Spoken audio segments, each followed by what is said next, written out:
o diagnóstico do Fernando Henrique Cardoso é muito impreciso. O Jair Bolsonaro nunca criticou pessoalmente o deputado Rodrigo Maia, que por sua vez se endereça de forma desrespeitosa tanto a ministros quanto ao presidente e seu governo. Nos últimos dias ele chamou o ministro Sérgio Moro de mero funcionário do Bolsonaro e falou que o governo é um grande deserto de ideias. Para usar uma expressão sua, Edgar, quando o presidente da Câmara lava as mãos em relação ao assunto mais urgente e relevante do Brasil, é óbvio que a sociedade reage. Por isso que é muito importante aqui a gente recapitular os fatos para refrescar a memória do ouvinte, certo? Vamos lá. Jair Bolsonaro é eleito fazendo campanha em prol de uma agenda liberal na economia, reconhecendo, inclusive a contragosto, a necessidade premente de uma nova previdência. Aí o governo escala um time de notáveis para o Ministério da Economia, capitaneado pelo Paulo Guedes. Essa equipe de excelência apresenta um bom projeto de reforma da Previdência que supera, inclusive, em abrangência e qualidade, a sua versão anterior do agora enjaulado Michel Temer. O projeto é submetido ao Congresso num contexto de apoio popular recorde à reforma da Previdência. E os mercados, vamos lembrar disso, reagem positivamente, ou seja, precificando o sucesso futuro. Esse era o quadro.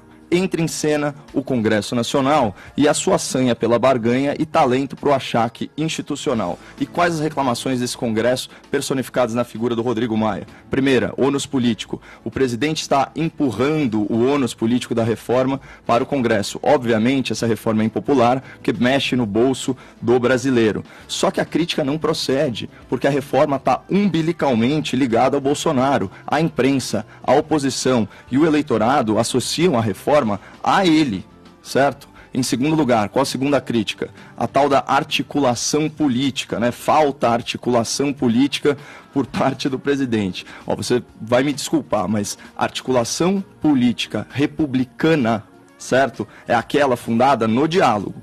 Ela objetiva o quê? Esclarecimento e aprimoramento do texto legal. A articulação política baseada na concessão de vantagens em troca do voto do parlamentar, isso aí tem outros nomes. E a gente precisa resolver se nós, enquanto sociedade, a gente quer a volta do toma lá da cá. Se a gente quer a volta da distribuição de cargos no governo e nas estatais. Se a gente quer, inclusive, a compra de apoio político em espécie, em dinheiro vivo, como era o método no caso do mensalão. Por isso que eu acho que o questionamento do presidente da República é legítimo, abre aspas, a bola agora está com o parlamento. O que articulação? O que está faltando eu fazer? Será que é um esforço de comunicação? Porque a forma que eu lembro é que a nova Previdência ela foi apresentada à sociedade via imprensa numa coletiva de mais de 4 horas. Só que na Jovem Pan, o secretário especial já veio várias vezes discorrer sobre detalhes do projeto. E o presidente já convocou um pronunciamento em rede nacional especificamente sobre a Previdência. Aí vem o Maia e diz o seguinte, abre aspas, ele precisa assumir essa articulação porque ele tem que explicar o que é essa nova política. Resposta do Bolsonaro, não serei levado para um campo de batalha diferente do meu. Eu respondo pelos meus atos no executivo. Legislativo são eles. Edgar, isso é o exato oposto de autoritarismo. Isso é Montesquieu na veia, separação dos poderes. E a gente percebe que em nenhum momento, o Maia define o que é articulação para ele, política para ele. Então fica esse tema, esse termo, na verdade, abstrato e obscuro. E o mais triste é que a grande imprensa, né, enquanto espuma de raiva aí na sua sofreguidão para criticar o bolsonarismo, está se colocando ao lado da velha política, né, em nome da governabilidade. Ou seja, você tem jornalista quase falando literalmente que os fins justificam os meios. E tem um outro detalhe também que a gente não pode esquecer. O Rodrigo Maia é um cara que já teve planos, inclusive, para ocupar a presidência da República.